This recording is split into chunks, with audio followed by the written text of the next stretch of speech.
أعوذ بالله من الشيطان الرجيم بسم الله الرحمن الرحيم إذا وقعت الواقعة ليس لوقعتها كاذبة خافضة رافعة إذا رجت الأرض رجا وبست الجبال بسا فكانت هباء منبثا وكنتم أزواجا ثلاثة فأصحاب الميمنة ما أصحاب الميمنة وأصحاب المشأمة ما أصحاب المشأمة والسابقون السابقون أولئك المقربون في جنات النعيم ثلة من الأولين وقليل من الآخرين. الحمد لله محترم مسلمان doğullum. Allah'ın ihsanı bar yaxşı niyet bilen gelipdir. O Maktum Şahir rahmetullahi aleyhi aytiya Maktum muli bugününe şükreyle Allah'ın kudretini görüp fikreyle rızk için gam ime hakkı dikreyle edelle yadılan tenden daş olmaz. Maktum muli bugününe şükreyle Allah'ın kudretini görüp fikreyle hakikat Müslüman doğan şu dünyada fakat bir zati övülmeklige liyagatı var. Ol kim? Şol bir Allah şu. O Allah'ı ki yaratmaklık bilen öz bağlığından haber veriptir. Eğer Allah yaratmadık bolsa di, hiç kim Allah'dan haberli olacak değil. Eğer Allah Teala yaratıp kitap iyi vermedik bolsa di, peygamberler iyi vermedik bolsa di, yine de adamlar Allah'ını doğru tanıyacak değilmişler. Ama Allah yaratıptır. Ve yaratıp kitap peygamber iyi veriptir. Allah özünü Kur'an'a marifi ediptir. Ve bana sana da yüzlenip aydıttır. فَلَا تُزَكُّوا أَنْفُسَكُمْ Ödünü de övmen. Ödün peklememen, şıgavlık ba, şeylemen, beylemen yok. Neme kavlık ba da Allah'ın ihsanı men neşi ba. Allah'ın tevfiki şu kuvveti bazı. Men yürüp Allah'ın ihsanı bana. Men vezneberdar Allah'ın beren kudreti. Men pehlivan Allah'ın beren gücü. Neme kavluğu ödümüzde aytacak bolsak, oğlun uşağımızda aytacak bolsak, şu Allah'a nispet vermeli. Vallahi ki la ilahe illahu. O zati ki şundan başka layığı ibadet yok. El hay Allah diri. El kayyum alem cihani eklep saklap duran şu Allah. La te'khuduhu sine Allah'a emrikmeklik yok. Ve la nevm Allah'da uklamaklık yok. La te'khuduhu sinetu ve la nevm mettekada sahibete o Allah şol zati ki onun zenanısı yok. Ve la velede Allah şol zati ki onun oğlun uşağı yok. Yut'imu idriyan şol ve la yut'amu Allah şol zati ki ol idrilmeye ve la yet'amu Allah imeyen bir zat. La şerike lehu ve Allah'ı ki onun şeriki yok. Ve la vezire lehu ve Allah'ı ki onun veziri yok. Ve la muşire lehu Allah şol zati ki onun meşvere konendesi yok. Men edeyim mi etmeyeyim mi? Ve la nidde lehu Allah şol zati ki onun mukabilinde hiç kim durabilmeye. Yuciru penah verip dağda yetişen şol ve la yucaru aleyh Allah'ın mukabilinde bir gelip başka birinin dağdına feryadını yaşayacak olsun hiç kim başarmaya. La tudrikul absar Allah şol zati ki gözler onu görebilmeye. Ve huve yudrikul absar imma Allah men gözleri göreyen iptir. Göde dursun ya'lemu khainetel ayun min Allah gödün hıyanatından haber ma ve huve alimun bizatis sudur kursakta yürekte näme niyet ba nereden geliptir näme niyet bilen geliptir näme niyet bilen gurrun beripti ve näme niyet bilen kulak asya Allah men hemmetinden haber ma dedi. Kul huvallahu ahad ayet Allah yegana bir misal zat Allahu samad Allah bir niyaz hiç kim muhtaç değil. Lem yelid Allah doğurmaptır hiçbir zati. Ve lem yulad Allah hiçbir zattan doğurmaptır. Ve lem yekun lehu kufu. Olallahi şol bir zati ki olçin manendi yok. Hemtay yok. Ahadun leyse kemitlihi şey. Hiçbir zat şol Allah yalak değil. Ve huves semi'ul basir. Allah men şeneva bina. Allah şol zati ki ve la yuhitune bihi ilme. Allah'ın ne forumluğunu, nezirlerini siz bilmerdiniz deyip. Allah ne forum karşı? Allah nezir zatka. Allah'da nezirlik yok. Allah'da ne forumluk yok. Allah'da nemet yerlik ba. Hemme peygamberler gelip Allah'ını marif ediptirler. Peygamber ma ediptir. La tetefekkeru fillah. Allah'a fikretmeyin. Allah'ın ezre kadip. Bel tefekkeru fi ayatillah. Belki Allah'ın kudretine fikretiptir. Aynadan ödün oryan. 100 yıldır, 1000 yıldır. Şu göz bilen aynanın anlatını görüp olmaya. Şu akıl, fikir, huş bilen Allah nezire zatta Allah'ın nezirini bilip olmaya. Biz Allah'ın nezire tanımalı. Allah'ı ödün tanıdıptır. Marifi ediptir. Şu Allah'ın kudreti bilen tanımalı. Her çeti ödüğünde şu Allah yadın olsun. Allahullezî yursilur riyah فَتُثِيرُ السَّحَابًا فَيَبْسُطُهُ فِي السَّمَاءِ كَيْفَ يَشَاءُ وَيَجْعَلُهُ كِسَفًا فَتَرَى الْوَدْقَ يَخْرُجُ مِنْ خِلَالِهِ اللّٰهُ الَّذ۪ي Allah deyip ol zata diyerler. Allah ödü marifet diye. Her çeti ödeyende şu yadım olsun böyle. Yani ezbez ki hem vedattan gurrunma, Allah'tan gurrun yok. Hem vedattan gurrunma, şol zat hakkı hem vedat şol ettiği gurrun yok. Şol yattan çıkıyor. Yadı şöyle. Halbuki her çeti ödeyende şu görünüyor. Allahullezî Allah ol zati ki yursilur riyah yelleri sürüyor. Fetuthiru sahaba bulutlar göğün aldırıyor. Her çeti öde. Feyebsutuhu fissemâi keyfe yeşâ. Bulutlar asmanına porum porum şekil veriyor.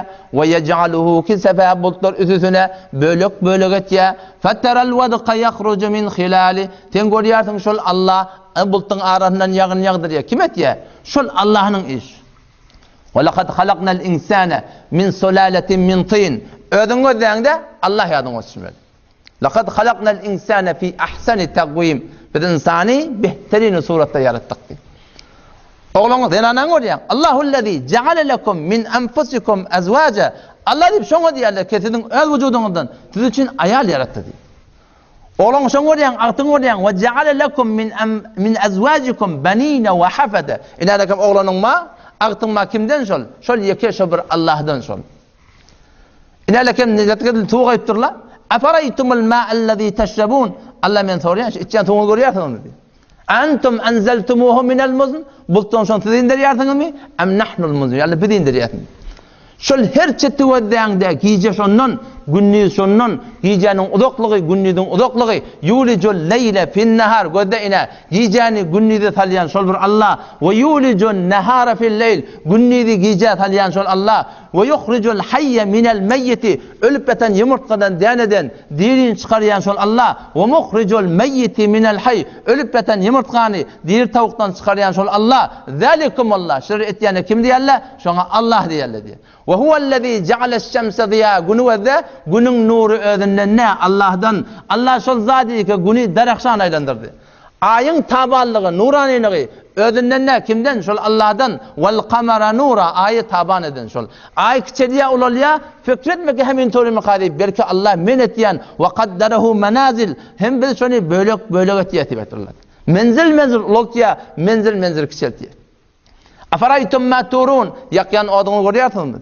Antum enşa'tum şecerataha ayatı şoň mabaty suwuktan izini bağını siz doğrulayarsınız. Siz vücuda getiriyorsunuz.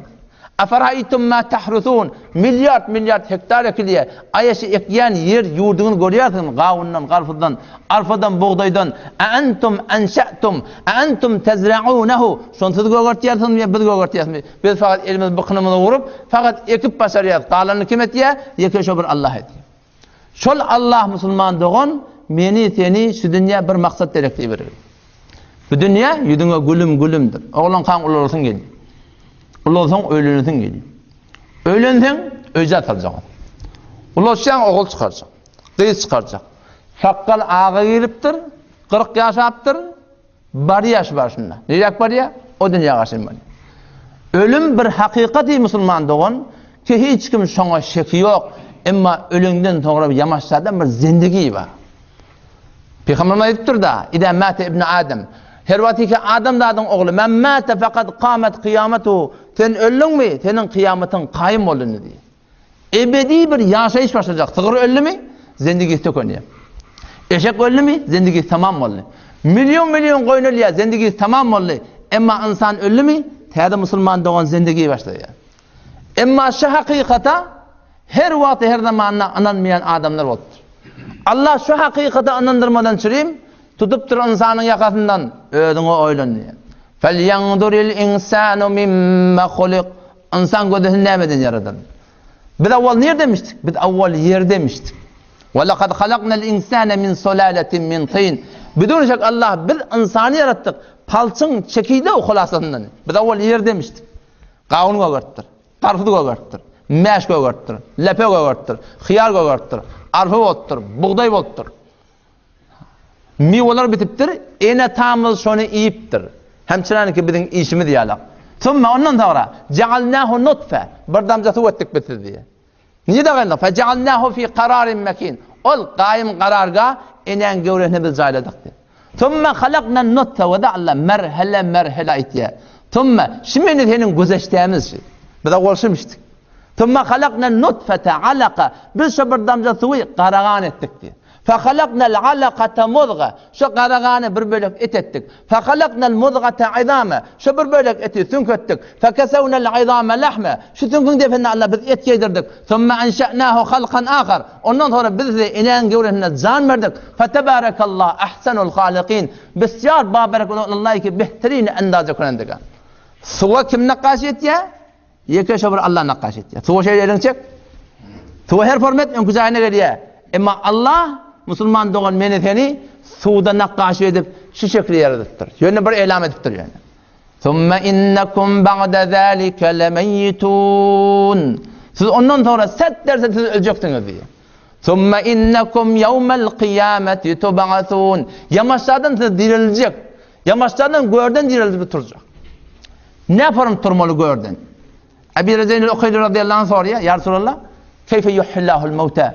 Allah ölüleri ne yaparım diyecek? Şu in milyard insan ölük gidiptir. Günne ölüptü. Matumulliya rahmetullahi aleyh. Bu dünya diyegenin bir kalmagaldır. Günne bir münü dörer, bir münü ölür. Ya Resulallah, keyfe yuhillahul mevta? Allah ölüleri ne yaparım diyecek? İmanı var. Yönü ne yaparım diyilmesi değil. Asancak. Ama mararta bi vadin mumhil. O bir tokoydan geçmedin mi dedi? Derreden geçmedin mi? Ki kup gori pati, alma bağı gori, nar bağı gori, incir bağı gori, çayırtı gori, yanna gori, çıratanı gori, baldıdı gori. Hemme otlar gori pati, meğer oldadı ki Allah mukadderdir hem işi göğük olmalıyım. Sonra mararta bihi khadira. Sonra yine bir vakit geçeceğim. O kızılcagul, sarıgul, akgul, alma çetirek geliyor, tuğ çetirek geliyor, incir çetirek geliyor. Gördün mü seni? Gördüm ya Resulullah. Kedalike yuhillahul mevt. Eyni şüpürüm Allah ölür diretecek dedi. O zaman musulman doğanım aslı maksat çoluğun. Qalanı görürün. Men oyum, men yurdum, men maşinim, men dinanam, men oğlanım yalan görürün. Peygamber ayıptır da. İza mâte ibn Adem. Peygamber ayıptır. Annâsu niyamun. Adamlar uykuda diye. İza matu intabahu. Ölünü uyanıyor diye. Dağdarak bir diş gördün. O lokan kasrınma. Hava. Hadam haşamda tamam elin koşurup tuğla. 4-5 tane maşin bir kaptalan. O bir kaptal derya oraya. Bu kaptal bağ. Bu kaptal lokan park. Bu kaptal lokan meydan. Halanı edip tuğun. Halanı edip tuğun. Halanı gelip tuğun. Halanı gitip tuğun. Dişinde bir acayip bir manzara görüyorsun. Bir vatta şeyler argılat yalan değil mi? Tur namazda tur. Gödüğünü yatsayan, yerini kıyan. Ha, değişmişti o diyorsun. Dünya şu musulman doğan. Ödün gün kadi aylan kesip verdin, inerle kim ölecek?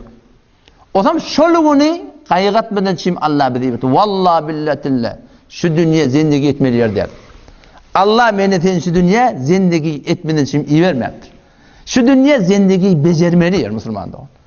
وَلَنَبْلُوَنَّكُمْ Hetmin Allah bize tıyınacak. Azmayış yer. Gitmeden çim getir musulmanda. O zaman şu zendegiye teyarlık tapmaklık her bir insanın vazifesi şu. Peygamberler getir şuna ettirir musulmanda. Kıyamet olacak. İza vakaatil vakia or vatike kıyamet vakı olsa. Kıyamet açan olacak. İki birim kıyamet var deyip Peygamberler. İki birim kıyamet var. Bir kıyamet ferdi, bir kıyamet guruhi. Men mâte fakat kâmet kıyametu. Öldün mü? Sen kıyametin başladı diye Peygamber. Buna kıyameti ferdi. Bir kıyamet olacak, asman yarılacak. Yer katı tandıraklap yarılacak. Dağlar dargacak. O haçan olacak? ahir zamanında bolsa. Şiyerin yüzünde bir Allah deyip aytyan adam olsa kıyamet olacak der. Ahir zamanın imanlı adamları bir yel eşek deyiptir Peygamberimiz. O zaman şu yel gelip şu iman, mümin, dahigat imanlı adamları deyip asgırıp üskürüp koltuğun aşağından burada çıkan yalak şu cümlenin ne dünyadan kaçacak diye yengillik bile. Hatta eğer bir qarın sünnete olsa şu imanlı adam yer şuna varıp deger deyiptir Peygamberimiz şu dünyadan gidecek deyiptir. Ondan sonra angırbaş teleke adamlar şu yerin yüzünde bolacak deyiptir. Eyni heyvallı yalak deyiptir. Şu zamanın en ki qava adamı nezir diyen bilen süt bağışta yolun onu bir zınada öteydi. Adam şu zamanın qava adamı ne mi diyor? Hey ne tutturdun? Qava dört etmerdin mi diyor? En ki qava adamı şu diye. Toram ehlim cihan dargacak şunu. İza vaqatil vaqi'a her vakti kıyametin qopullusu vaqı olsa. Haçan vaqı olacak? İsrafil aleyhisselam uluqon ferişteden biri. Elinde bir tüytüğü var diye. Şeyle bir uluqon ve şeyleşin deşiklerken ki tamamı mahlukatların sanına şunu deşik ba şu tüytün uluqonluğu şu kadar uluqon 7 kat atman 7 kat sonra atılacak. O zaman İsrafil aleyhisselam Allah'ın emrine şu tüytüğü ağzına alıp duraptır. Hasan emretse şununla olacak. Şu tüytüğü çallı mı şununla kıyamet vakı oluyor. فَاِذَا نُفِخَ فِي السُّورِ ol vakti ki şu tüytüğü çüşlenilse فَاِذَا نُفِخَ فِي السُّورِ نَفْخَةٌ وَاحِدَةٌ tüytük çalınacak. Bir ses gelecek adamlara. Ses biter bir azar dehendedat adama. Yuvaş güçlenecek. Adamların yürekleri yarılacak. فَاِذَا نُفِخَ فِي السُّورِ نَفْخَةٌ وَاحِدَةٌ وَحُمِلَتِ الْأَرْضُ وَالْجِبَالُ فَدُكَّتَا دَكَّةً وَاحِدَةً yer götürülecek. Dağlar dağlar götürülüp şöyle birbirine vurulacak. فَيَوْمَ اِذٍ وَقَعَتِ الْوَاقِعَةِ şolun Allah diye kıyamet vakı olacak. اِذَا وَقَعَتِ الْوَاقِعَةِ her vakti ki kıyametin kopulduğu vakı olsa لَيْسَ لِوَقَعَتِهَا كَاذِبَةً kıyamet kopununa hiçbir yalanlayan adam olacak ki. Bu at yalanlayıp bir adamla ki ona. Ay o dünya gidip gelen mi Ahmet ona? O dünya bark gelen mi Ahmet? Haftada bir deyiptir. Haftada bir dota olamam. Tamavur üzeri akılan. Ama bir Türkmenin bir gel haftada değil. Senden ölenden sonra dilerim deyiptir ha. Haftada şoğun bir bal bir ölü orhan deyiptir. Ohan orhan deyiptir. Bir ölü orhan deyiptir. Dilerim balığın yok mu? İza vaqatil vaqi'a her vakti ki kıyametin kopulması vakı olsa leyse li vaqatiha kadibe kıyamet kopanına ona hiçbir yalanlayan adam olacak ki hafizatur rafi'a ne kadar adamlar yere vuracak ne kadar adamlar göğen kaldıracak kimi yere vuracak o adamlar kebedinde malli mülkli metali ama Allah'a vara bulmaptır Qarun yalak Nemrut yalak Allah'a vara bulmaptır Şeddat yalak Allah'a vara bulmaptır o dünya onlar şu dünyada silagli avraylı ama kıyamette hafizatun Allah onlar yere vuracak rafi'atun ne kadar adamlar göğen kaldıracak kim o adamlar bu adamlar ki birinin kafasına barsa men gıydir ettiği gıydır verene o bana nasıl hürmeti yok ama Allah'a vara yaşaya Resulullah'a vara yaşaya dine vara yaşaya onlar rafi'atun göğen kaldıracak haçan mı olacak İda rüccetil ardu racca o vakti ki şu kullu kure zemin katı tuğratına tandırılacak ve bussetil cibalu besse dağlar birbirini göğen kaldırıp birbirine vurulacak. Fekanet haba'en munbesse dağ olacak. Aynı rize olacak. El-qari'atu mel-qari'a ve ma adrake mel-qari'a yevme idin tuhadditu akhbaraha İza zulziletil ardu zilzalaha o vakti ki yer katı tuğratına tütülecek. Kullu kule zemin tandıracak. Ve akhracetil ardu athqalaha yer öz yüklerini göğe çıkaracak. وقال الإنسان ما لها insan ne oldu diye açıklıyor. Dağlar göçüptü. فإذا انشقت السماء asman yarılacak diye. Hedabet bir tane letik yarlarına yürün yarılacak var. Bir tane letik yarlarına aparatif maşına burada bir tane burada göçe o çetinden haber alıyorlar. Ne oldu şey dedi. فإذا انشقت السماء o vakti asman yarılacak. فإذا هي يومئذ واهية asman sos olacak. Şolun Müslüman da onun kıyamet vakı olsun. Vel meleku ala ercaiha ve yahmilu arşe rabbike fevkahum yevme idin temaniye. Hafizatur rafi'a İza rujjatil ardu rajja ve bussatil jibalu bassa fekanet haba'an munbassa. Kıyamet boldy, tütük çalındy, hemme zat ölecek olsa musulman dogan. 40 kullab hemme zat ölügli. İsrafil aleyhisselamda, Ezrail aleyhisselamda, Mikail aleyhisselamda hemme de ölecek yakan. Kim kalacak? Yekşe bir Allah'a ol bağmıştık, yine yekşe bir Allah'a kalacak. 40 günden sonra Allah'ın emrine, Allah'ın arşının aşağından yağın yağacak. Neme mengleş diye? Adam dağdın şu şehvet tuğune mengleş bir yağın yağacak. Yağın yağacak. Allah'ın emrine şu yerin eteğine adamlar doğrulanacak.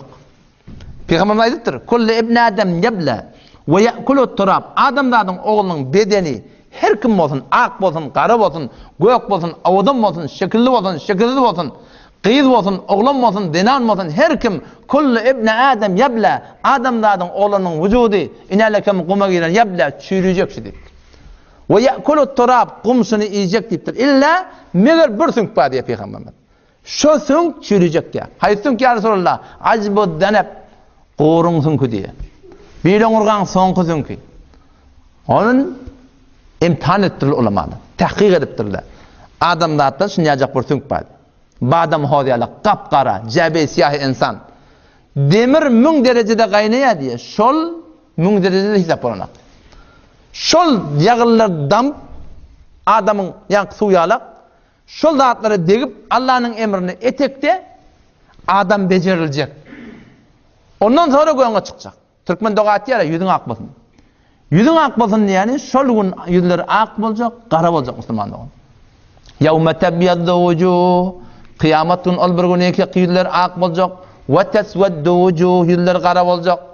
فَأَمَّا الَّذ۪ينَ اسْوَدَّتْ وُجُوهُهُمْ Yüzler qara bolan adamlara. Onlar için azap var. وَأَمَّا الَّذ۪ينَ بْيَدَّتْ وُجُوهُهُمْ Emma onlardan ki yüzler ak boluptur. فَفِي رَحْمَةِ اللّٰهِ Allah'ın rahmetinde. Yani Allah'ın cennetinde. Hemişeki cennette olacak. Hemişeki cennette olacak. Yani şöyle çıkıp geliyorlar. Şeyle her kim burnun uzunu diye şeyle. Görünüyorsa burnun uzunu. Men yüzüm qaram ka? Ak mı ka? Ol gün doğan yada şökke. Kardeş ya da şökke, ayal ya da şökke. Yevme yefirrul mer'u min ahi. Kıyametun ol bir günü ki Adam ödüğünden aşak. Ve ummihi ve abi. Adam ödüğünden aşak, atasından aşak. Ve sahibetihi ve beni Adam şolun ödüğünden yan yoldaşından aşak ve oğlundan soğundan aşak. O ne mi diyeyim? Likulli imri'in minhum yevme idin şe'nun yugni. Her kimin bir kara yağdayı var. Ödü başa kaybettiği Müslümanlığı. وَلَا يَسْأَلُ حَمِيمٌ حَمِيمًا Hiçbir dost soracak ya. يُبَصَّرُونَهُمْ Adamlar birbirine falani de var ya. Falani var ya. يَوَدُّ الْمُجْرِمُ لَوْ يَفْتَدِي مِنْ عَذَابِ يَوْمَ اِذٍ بِبَنِي Cehenneme karşı ektim onu. Ben oğlan cumalasına. Hiç kim ödeyecek ya. وَصَاحِبَتِهِ وَأَخِي Doğanmak edin ben yerme. Ayalmak edin ben yerme. وَفَصِيلَتِهِ الَّتِي تُعْوِي Doğan kardeşim hemme şunları alın ben yerme. Beni necat verin deyip adam her kim öde yağdığına olacak. وَكُنْتُمْ أَزْوَاجًا ثَلَاثًا Kıyamet balınına Allah ihtiyacı 3 grup olursunuz diye. Be Hanefi, Şafii, Maliki, bu Vehhabi, o Osmani, bu Şiğa, o Sünni, o tadı ucru yok. Bes 3 grup oluyor. Doğru at bilen adam cennete girmiyor. Hocalık bilen adam cennete girmiyor. Ebu Leheb meğer hoca dedim ne mi? Amal gerek, amal. Ahunun oğlu olmaklık bilen adam cennete girmiyor. Meğer Nuh peygamberin heleyi, Lut peygamberin heleyi kafir dünyadan geçmedi mi? Daraballahu meselen lillezine keferu imra'ate Nuh ve imra'ate Lut diye. İki tane denana peygamberin çörükleşi diyen yalak. Ayaşlar imanlı geçti mi? At bilen olmuyor. Yani adın Ebu Bekir, Ömer, Osman, Ali bilen olmuyor. Ne mi gerek? Amal gerek Müslüman doğru. Şudak amal getirmeli. Amal teyarlamalı. Ve kuntum azvacan thalatha. 3 grup olursunuz diye. 3 grubun ikisi imanlı adamlardan. O biri kafirlerden. 3 grubun ikisi imanlı adamlardan. Avval kısı ve sabiqun. Sıbgat aliyarlar. Ol tabi'iller, sahabeler, tabi'iller. Sahabeler yalak adamlar. Ol ikinci grup ne mi imanlı adam? Onlardan nami amallar takılından veriyor. Umum Müslümanlar. İman muhlisli adamlar iki grup olacak. Biri muhlis vaqiyler olacak, bir de umum musulmanlar olacak. Günahkar musulmanlar da şunsunne, o taraftan kafirler olacak ve Huday hakkatan münafık adamlar hem şunsunne olacak. Ve kuntum azwajan thalatha fa ashabul meymeneti ma ashabul meymene. Tamam adamlar dirilip turuptular, goyan altırlar. İndi ferişteler atmandan gelýärler, nami amal paylamandır yerler. Fa ashabul meymeneti ma ashabul meymene. O desirasiler diye Allah Teala. O adamlar kim? Nami amalları tağılına veriliptir oğlum. Ve ashabul meş'emeti ma ashabul meş'eme. Desi şefiler olur kim? Olur nami amalları sol eline veriliptir diye. Allah'ın bir misal arşı sağ tarafta nami amal tağılına verilerini durduğunda, sol tarafta nami amalları sol ellerini veriliptirler. Ola şöyle dururlar. Evde dedi o sabiqun. Sıbgat alallar. Sahabalar, tabi'iller, tabi'iller. Ulaikel mukarrabun. Onlar khas bir derecesi var. Fi cennetin naim. Dursun nimet bolan cennete salacak olar. Ne kadar oradan? Sullatun minel evvelin. Avvalki geçerlerden köp olacak. Ve kalilun minel ahirin. Son kullardan azıcık olacak. Yani mukarrab bendelerden ol sahaba, tabi'in, tabi'in. Geçenki kurullardan, muhlislardan beterken olacak. Mukarrabinden beterken olacak. Son kullardan sahabalara mengdes olayan adamlar ad olacak. Sahabalar bana şakıda olmamıştık. Ad olur ya. Sahabalar hakikati düşünüptürler. O bir hakikat değil ki şu Müslüman Türkmen düşünmem var ya. Sahaba şunu düşünüptür ki din yerler fakat namazda. Fakat namaz cemaatte. Fakat zikirde. Fakat telavette. Fakat sadakada. Fakat üşürde. Onlar şunu düşünüptürler ki din yerleri ödün amel etmeli, başka adamlar amele getirmeli. Ödün İslam'a göre amel etmeli, başka adamlarda Müslüman bulmaklarına, o Müslümanların gayim durmaklarına zahmet çekmeli. Onlar tesur nereden attırırlar? Önküse size ayttım. Onlar şu tesur Kur'an'dan attırırlar. Ya eyyühellezine amenu ey iman getiren adamlar kunu ensarallah. Allah'ın dininin kömekçisi olun diye. Allah kaç ekturun ya Allah. Hey oğul, ödün Allah'ın halk men neymişim ma? Elhamdülillah sahabanı dinin şüpheli için yaptırırlar. Sahabalar dini şüpheli için yaptırırlar. Oğul ödün Allah'ın halk da kim o? Meğer innemel mu'minune ihve imanlı adamla doğan ne? Men sen doğanın, sen men doğanın da. Halk devletin ödünki taş. Ve kuntum ezvacan thalata fe ashabul meymene. Desirasıyla. Arşın tak tarafında nami amalları tağınlanmalıdır. Ve ashabul meşreme. Arşın sol tarafında nami amalları solanlanmalıdır. Ve sabiqun. Sıbgat alallar. Allah'ın bir misal arşının evunne.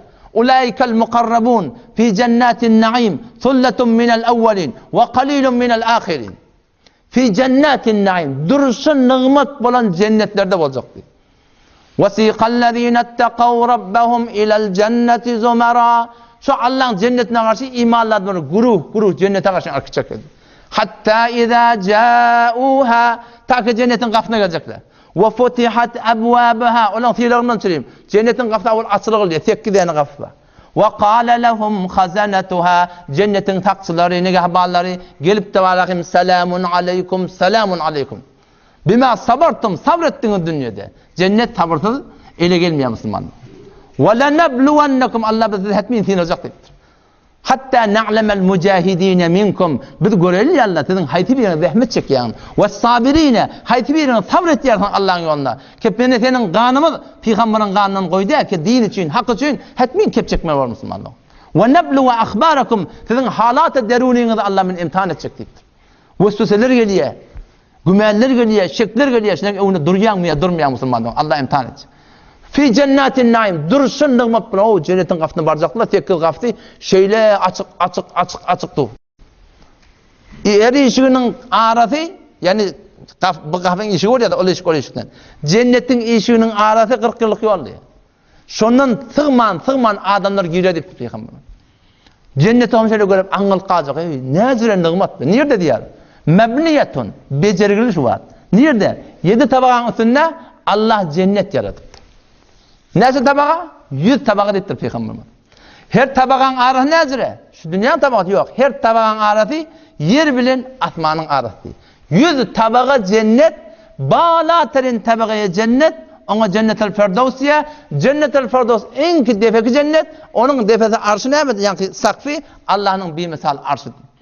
La yarawna fiha şemsa ve la zemharira. Cennette gün yok, soğukluk yok. Niye zoruna karanlık olmam yok. Allah'ın nuru bile nur olacak, nurani olacak kullen cennet. Tamam bağları cennetin teneleri kızıllam olacak. Şöyle bir yerden gördüm. Kulli cennetin bağları tenesi kızıllam olacak. Ne kadar olakanım? Payinterin derece cennetiye şu dünyanın 10 marabar cennet verecek dedi. Payinterin derece cennetiye şu dünyanın 10 marabar cennet verecek dedi. Bağım olacak. Peygamberimiz aytıptır. Kelevetinden eğer Arap at sapsa 100 yılda da şu kelevetinden çıkıp bilmer dedi.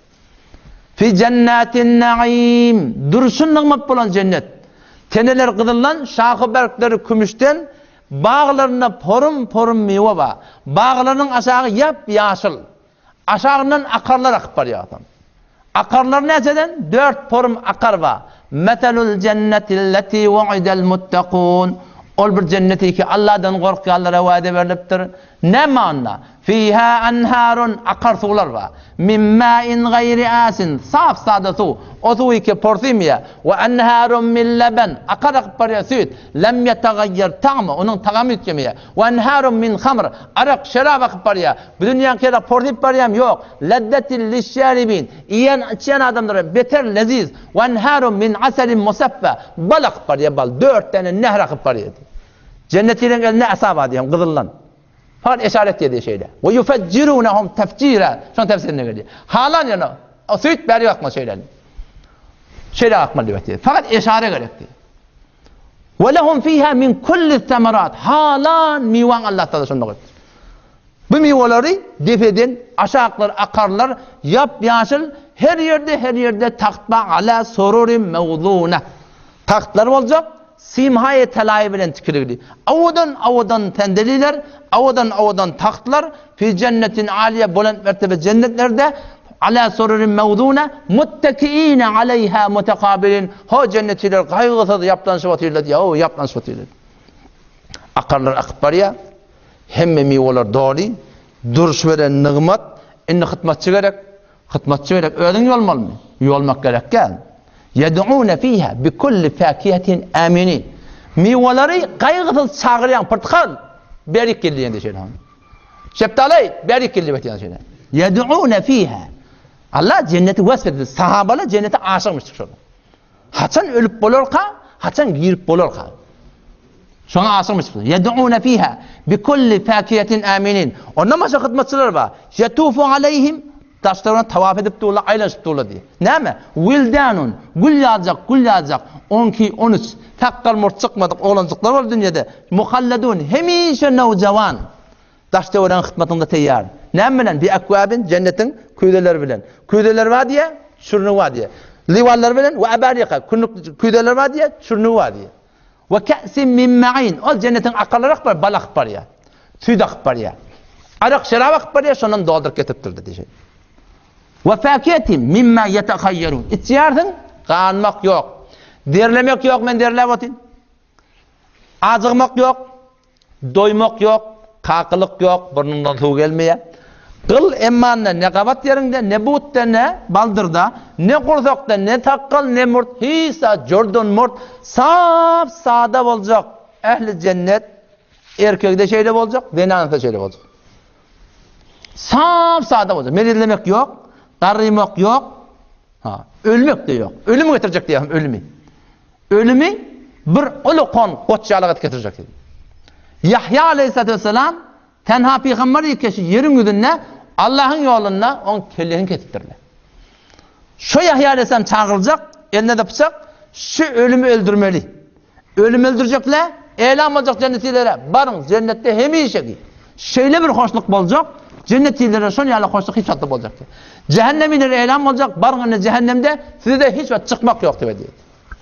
على سرر موضونة متكئين عليها متقابلين يطوف عليهم ولدان مخلدون بأكواب وأباريق وكأس من معين عرق شراب إشوتي الله لا يصدعون عنها بالدنيا دي إتشنا تامز قلاوتي نامت يعني بلناق إما سنسخر عملي إما الله دي لا يصدعون عنها كلة أغرمية ولا ينزفون إتشنا دنر جنة عرق شرابني ولا تامز قلمية أقلوشن إلين برمية وفاكهة مما يتخيل هواثة ميوان الله بيربترشداد cennetin meyveleri nedir? Ve cenel cenneteyni den cennetin meyveleri yakınacak diye yakınacak. Yani sen otursan bağla eterek kayıt ya. Sen kıyışardan yine eterek kayıt ya. Sen göğün atan bağlar yamaçlardan yine göğün alıyor. Ve faketin mimma yatakay hüvet eden meyvanı verecekti. Onu kon sıfıra yattırlar. Midin üstüne tahtlar dağıtlar tendene kuruglu. Sen halan iyenin içenin hem de teyyar. Ve lahmi tayri mimma yeştehun. Kuşun eti hüvet ettiğin suratında kebap olsun mu? Suva bitsin mi? Ne form etsin? Şu form Allah sana kuşları teyyarlayıp kebap et getirecek. Şimdi neyime göre? Karnına doydu. Oğlan sıkıntına teyyar. Mivanı yedin. Hay karnın kebap ettiğinde neyime göre? Ayarlı öyle şeyden. Ve hurun ayn. Allah hur gıyırlar gerek. Badit. Hur. Ümmü Seleme radıyallahu anh'a soruyor. Peygamberin heliler soraptır. Ya Resulullah Allah Teala Kur'an'da hurun ayn diye ayettir. Hurun ayn. Hur dedi ne mi? Peygamberin açıklattır. Hur diyorlar bidon. Ak beden. Ayn ne dedi? Zakamul uyun. Şakrul havra. Bimenzeleti cenahın nasr. Gölleri ahuy. Uluqon göl. Eyni yankı bahalğışı var bahalğışın. Şahinin. Bahalğışın gânatı yalak göllerdi. Avudan. Kulli beden ak. Şıfır mır avudan et. Ya Resulullah akbirni an kavlillahi azze ve cel. Allah Kur'an aydıptır. Keennehum lu'lu'in meknun. Eyni batırlıyatın morvarit yalak. O deryada sedef oraya dip eşiptir. O sedefi ki ol batırlı hiç kim ellerime yaptır. Ya Resulullah bundan maksat ne edip? Onun sefauhunne ke sefau'd-dur ellezî lem temussuhul eydi. Onun bedeninin avudallığı, yıldırıklığı, yılmançaklığı aynı bir morvariydi ki ona el değme yaptırdı etti. Ya Resulullah akbirni an kavlillahi azze ve cel. Ya Resulullah bana haber ver. Allah Kur'an'da hayratun hisan. Cennetin hileyleri, hurları hayratun hisan. Ne mi dedi? Hayratun dedi, hoş ahlak diye ayıttı. Hisan, hisanul vücuh, yüdüvelleri avadan. Akbirni ya Resulullah an kavlillahi azze ve cel. Keennehum beydun meknun. Aynı basılıyatan morvar, yumurtla yalak. Cennetin denanalar diye ayıttı. Bundan ben zor ne mi? Onlar riqqatuhunna keraqqatil celb ellezî ra'aytuhu fî dâkhilil beyza diye. Onun emmanın yumşaklığı o yumurtkanın daşında bir tane akça mala hazır oluyordur. Emmanın yumşaklığı aynen şon yalak olacaktır. Ya Resulullah uruban atraba deyiptir hurgiylar. Uruban atraba dedi neme? Onun şu dünyada garrı denanalar imanı geçiptirler. Allah Teala şoları cavan edip kıyı suratını yaratacak. Uruben beter adamlarından muhabbetli atraba hemmeti hemsenine sahip olacaktır. O hem yeni burada soraptır. Hurgiylardan ağdanda var. Heliyle bakıcılık etiyor. Bidun gün ne olmalı ya? Helileri gururmayan da var. Deruşun soruyorlar. O tadı helili ne olmalı ya? O mesele bunu soraptır. Ya Resulullah deyiptir. Nisa'ud dünya afdalu amil hurul ayn. Dünyanın imanlı zenanaları ki o dünyaya gidiptirler ha. Şola avadarrak mı, afdarrak mı? Ya hurgiylar. Peygamber sallallahu aleyhi ve sellem bel nisa'ud dünya afdalu minel hurul ayn. Kefadlı zahara alel bitanet. Kefadlı zahara alel bitanet. Hurgiyların afdal imanlı adamların zenanaları afdal etti. Ne yaparım? Eyni daşlık bilen işlik etti. Şu daşlık oraya mı? İşliksin yani erz var mı? O bimedalike ya Resulullah dedi.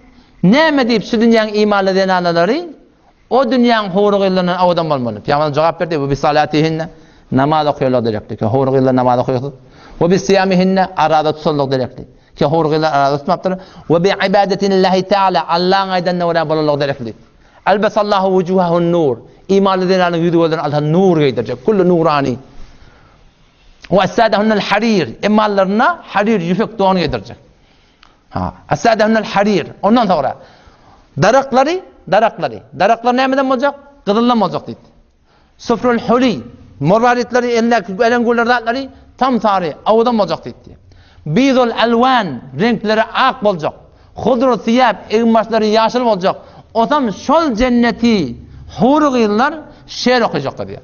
Nahnul khalidat فلا نموت أبدا ونحن الناعمات فلا نبأس أبدا ونحن إذا هذا مش منه ونحن النائمات فلا نبأس أبدا biz hemişeki olacak hiç vakitte biz ölecek ya ve nahnu naimat biz hemişe nimette olacak biz hiç vakitte nimetten tavırıp gidecek ya ve nahnul muqimat biz hemişe adamlarımızın yanında olacak fela nez'anu abada biz hiç vakit adamlarımızın yanına götürüp gidecek ya ve nahnul radiyat biz hemişe adamlarımızdan razı olacak fela nesqatu abada hiç vakitte biz adamlarımızdan narazı olacak ya hurg'iylar she'r o'qibdi bir avudan ses bilan Batadını imanlı denarlar da var da. O bular gözde. Kıyafet doğrular. Biz şeyle, biz hemişegi, biz narda olmayat, biz falan olmayat, biz hemişe adamdan yanına. Buna da şerait mandır yani imanlı denarlar. Nahnul musalliyat, biz namaz okuyorduk. Ve ma sallaytunne, siz namaz okuyamadınız. Ve nahnus saimat, biz dünyada arada tuttuk. Ve ma sumtunne, siz arada tutmadınız dedi. Ve nahnul mutasaddiqat, biz arada sadaka verdik. Ve siz sadaka vermediniz dedi. Biz şeyle işlettik, siz etmediniz. Hazreti Ayşe radıyallahu anh ne diye? İmanlı zenanalar diye, hurgiyler diye üstün geldi diye. Kepletlettirler bunu.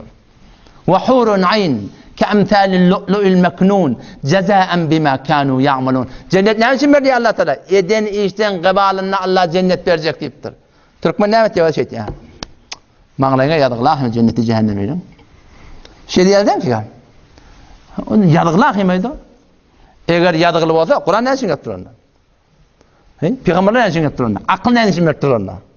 Allah her bir insana, adamın ta ahir noktayı kıyamata bir istidadı veriptir, doğru cennete gidebiliyor.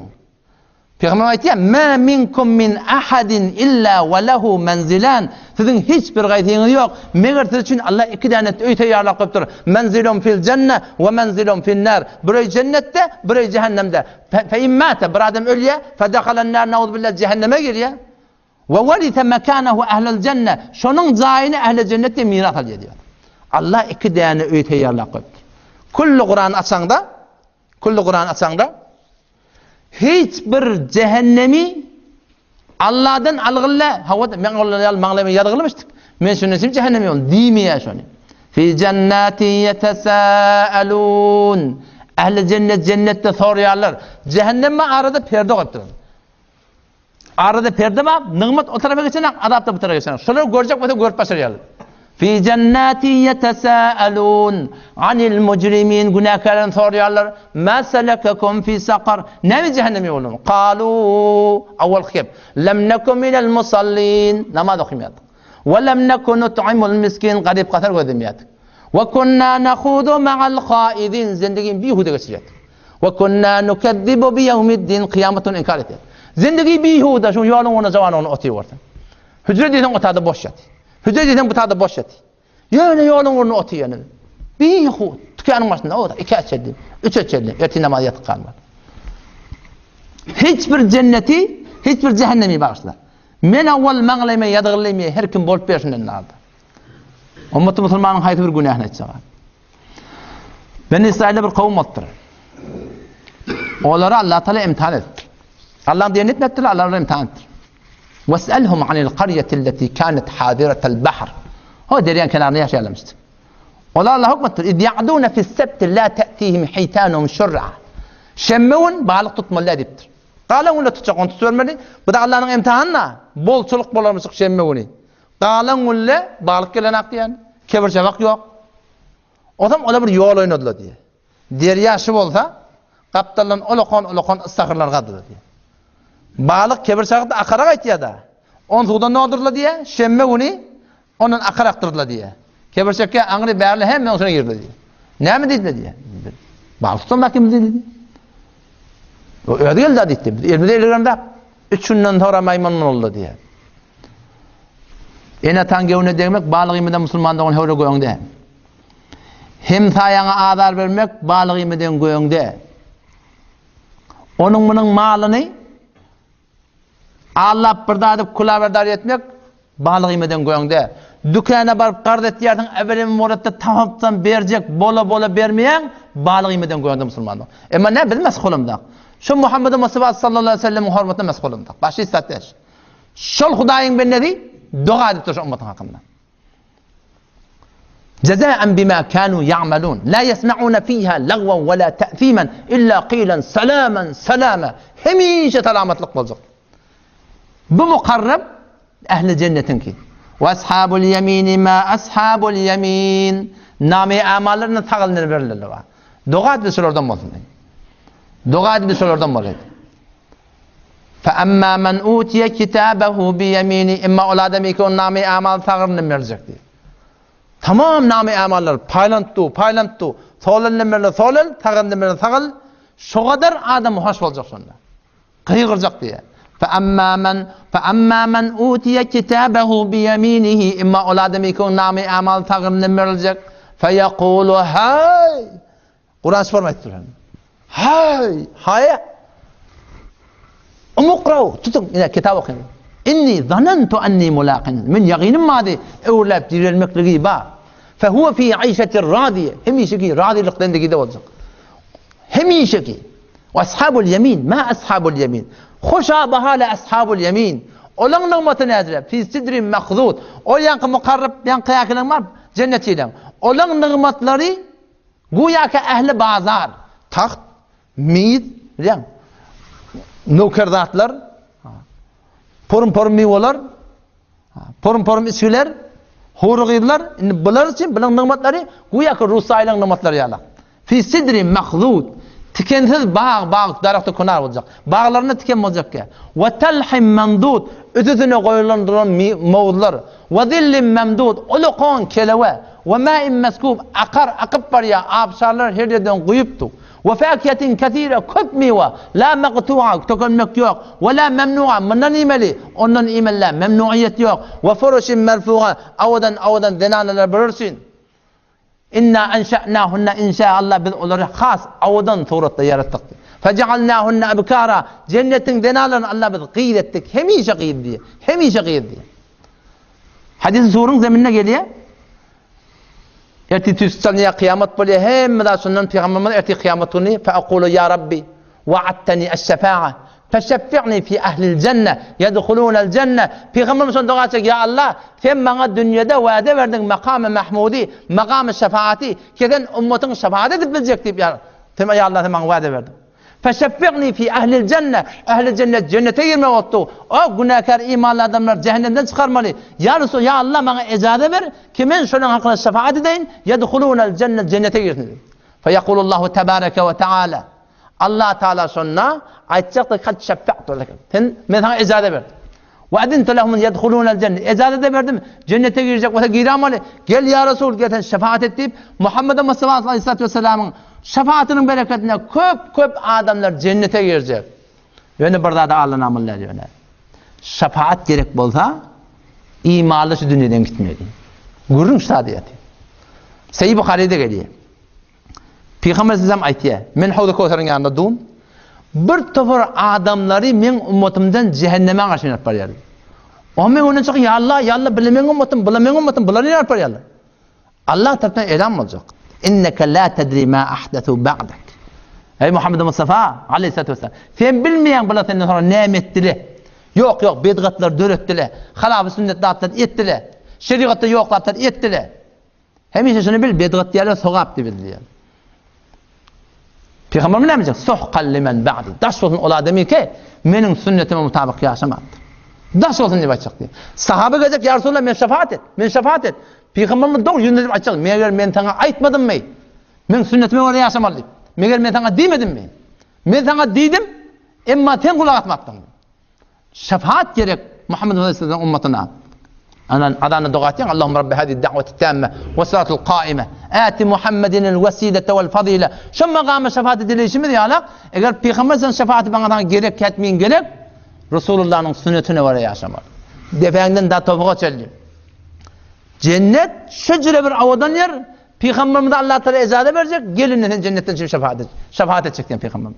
Guruh adamlar Peygamber'in şefaatine, şehitlerin şefaatine, ulemaların şefaatine, hafız-ı Kur'an'ın şefaatine Allah şöyle cennete salacak diye. Ve ashabu şimali ma ashabu şimal. Hatar nımını meyleti yani. Desti çepiyle dittir. Name-i amali şefelinden meylittir olan. Ve amma men utiye kitabehu bişimalihi emma ol adami ki nami amal solunne meldir. Feyekulu ya leyteni lem ute kitabi aydar ey kaş ki. Vah bana namı vermedik bu kadar. Yevme ya'uddu zalimu ala yedey. Adam şunu ikilinin dişecek. Yevme ya'uddu zalimu ala yedeyhi yekulu ya leyteni lem ute kitabi. İkilinin dişecek. Ey kaş ki men falanini doğ tutunmadık bolsam da. Falani men doğ tutun. Men doğru yo imanına etmedim. Dost behterin dat adama. Bu behterin dat olup başarıyor. Eğer kavu dost oldu. Hemneşine salih tura salih konet. Hemneşine talih tura talih konet. Ya rebet better az marebet. Marebet tenha ber can zelet. Ya rebet ber can ber iman zelet. Ve yevme ya'uddu zalimu ala yedeyhi yekulu ya leyten ittekadtu ma'ar rasuli sebila. Ey kaş ki benim peygamberin yoluna gidem olsam da. Ya veyleta vah efsus. Lem ettekhid fulanen halila falanin dost tutmadık olsam da. Lekad adallani ani zikir. Meni şeriattan aldırdı. Men doğruyun tamamdan sonra şeriattan aldırdı. Doğru kim biliyor musun? Kiminki doğru? Ama Allah'ınki doğru. Hiç kiminki doğru değil. Allah'ınki doğru. Peygamberinki doğru. Hanefi mezhebinki doğru. Şunu özdü. Menni özdü. Her kimde özdü. Hanefi mezhep görmeli. Hanefi mezhep.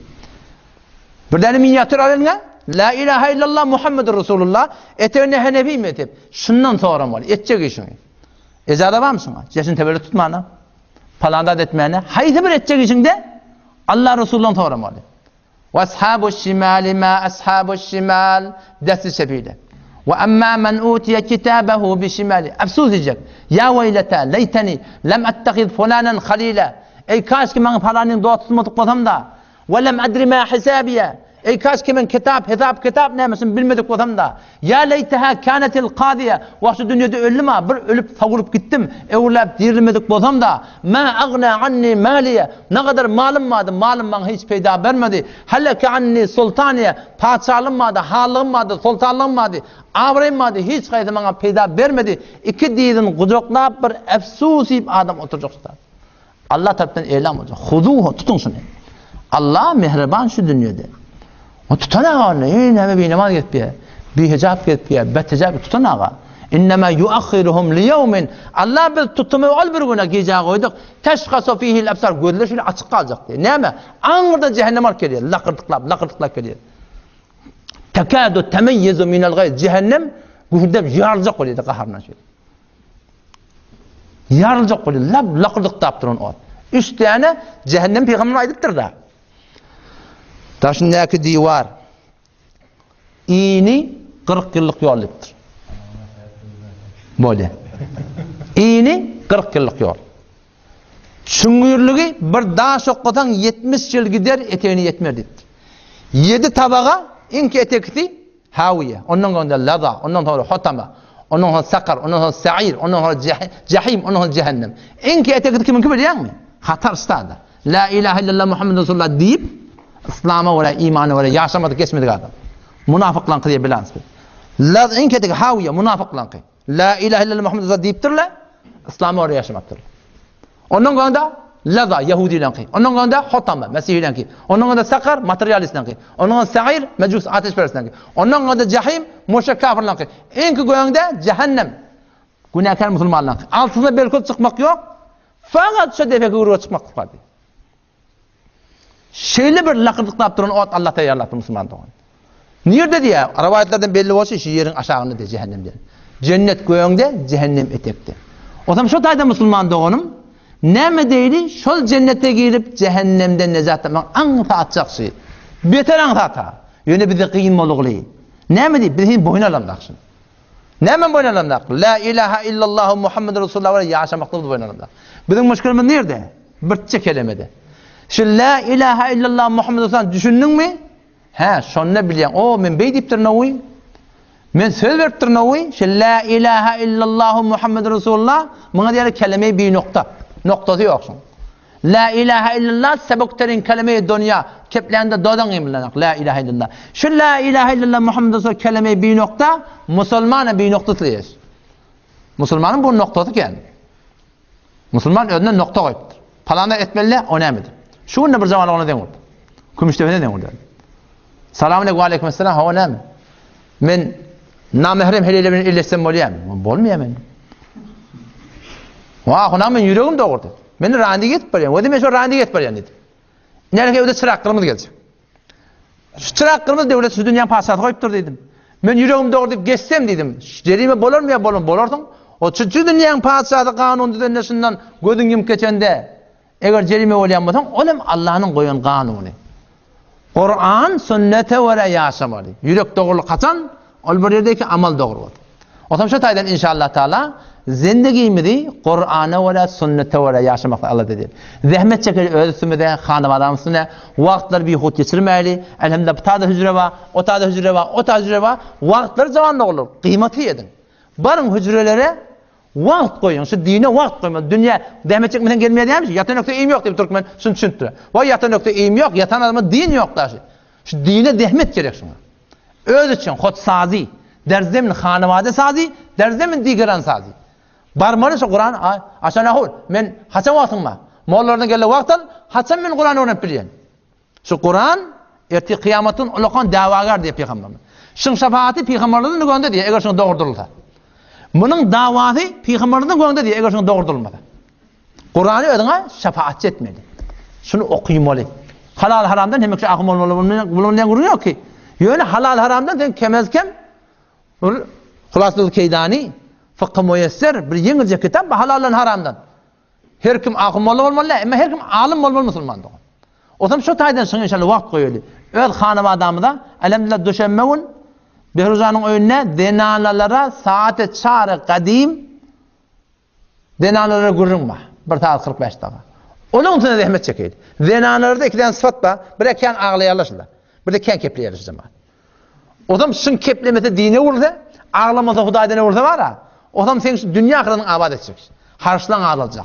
Borçlan ağlayacak. Köyüne kal, çargada olabilir.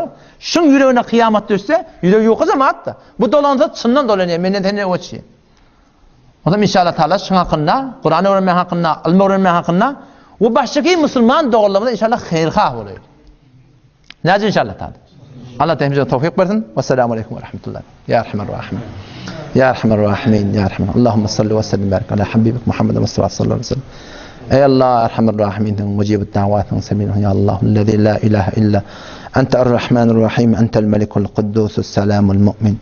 المهيمن العزيز الجبار الغفار المتكبر الخالق البارئ المصور الغفار القهار يا واحد يا ماجد يا ارحم الراحمين يا الله ilmes hürmeti tergah ey Allah ed mübarek oyun günahkar bendendir ya Allah fadlından günahlarını mağfiret ver ey Allah günah kebirden ya Allah bize tövbe halisan nasip eder ya Allah öz muhabbetini Resulün muhabbetini dinin muhabbetini sünnetin muhabbetini bizim yüreklerimize caylaştır ey Allah sen hidayetleri sen hidayet verecek deyip durun ya Allah bilir hidayete hak hidayetini ya Allah hidayete hak hidayetini ya Allah hidayete hak hidayetini ey Allah Ulil Türkmenistan'a alan talan ya Rabbi köp ihtilaf ya Allah ulamaların ağımlarına ya Allah ağırlık beraber ya Allah Ulil Türkmenistan'a yamaçlardan dindar var hicab yot ya Allah yamaçlardan ara getirip edermen yektir dinin için ya Allah teyarlar var ya Allah ulamaların ağırlık beraber ya Erhamerrahim ya Erhamerrahim ya Erhamerrahim ey Allah köp günahlar daş çavrakta köp cavan şiiresi ya Allah ilmi serveti ey Allah mehribanın günahdan taklamak öden kıymettir. Tağın ödesen, toğlun ödesen, öğün ödesen, ardın ya Allah günah karşın çağrı ya Allah cavan oğlum ya Erhamerrahim ya Allah kavuluk bilen toy edip ya Allah fesattan kaçmakın tevfik verir. Ya Allah köp ayarlı oğullar ya Allah yaşlı gıyda oğullar var. Ya Allah durmuşa çıkmaklarını ya Allah toylarını öden asan eder ya Rabbel alemin. Ya Allah Kur'an'ın öyle sünnet Habibin sünneti öyle yaşamakları ya Allah bizlere asan eder. Ey Erhamerrahim mucibet davatın dinin hafızı sensin sünnetin hafızı sensin şeriatın hafızı sensin ya Rabbel alemin. Ey Allah nusret et ya Rabbel alemin. Nusret et ya Rabbel alemin. Nusret et ya Rabbel alemin. Ey Allah yağış niyetten başka hiçbir sermaye yok. Ya Allah ameli yok. Arda deryalık. Yağış niyet ya Allah Erhamerrahim. Yürekten havarma ya Rabbel alemin. Ten beyik bol ya Allah. Habibin sünneti belirli olsun. Senin şeriatın belirli olsun ya Rabbel alemin. Başka maksat yok ya Rabbim Allah. Dinleyin ya Allah. Yürekten havarma ya Rabbel alemin. Nusret eder ya Rabbel alemin. Ya mucibet davat. Ya Allah cavallar dine karşın evre ya Allah ulamaların ardına ya Allah ittifak verir. Ey Allah Erhamerrahim. Mucibet davatın ya Rabbel alemin. Ey Allah ne medin ya Rabbi. يا الله اللهم إني أسألك من خير ما سألك عبدك ورسولك محمد مصطفى صلى الله عليه وسلم، ونعوذ بك من شر ما استعاذ عبدك ورسولك محمد مصطفى عليه الصلاة والسلام. Ya Allah, hicabımızın arasında amancın ya Allah. Ey Allah, mehribandır ya Allah. Türkmen namusu ya Allah, gayret illen gidip bana ya Rabbi. Ey Allah, Erhamerrahim, آسان دول نفوض أمورنا إليك، أمور الدنيا والآخرة، فاتر السماوات والأرض، أنت ولينا في الدنيا والآخرة، توفنا مسلمين ونحن التوفيق والدرجة إمامنا هذا يا الله، آمين برحمتك يا رب.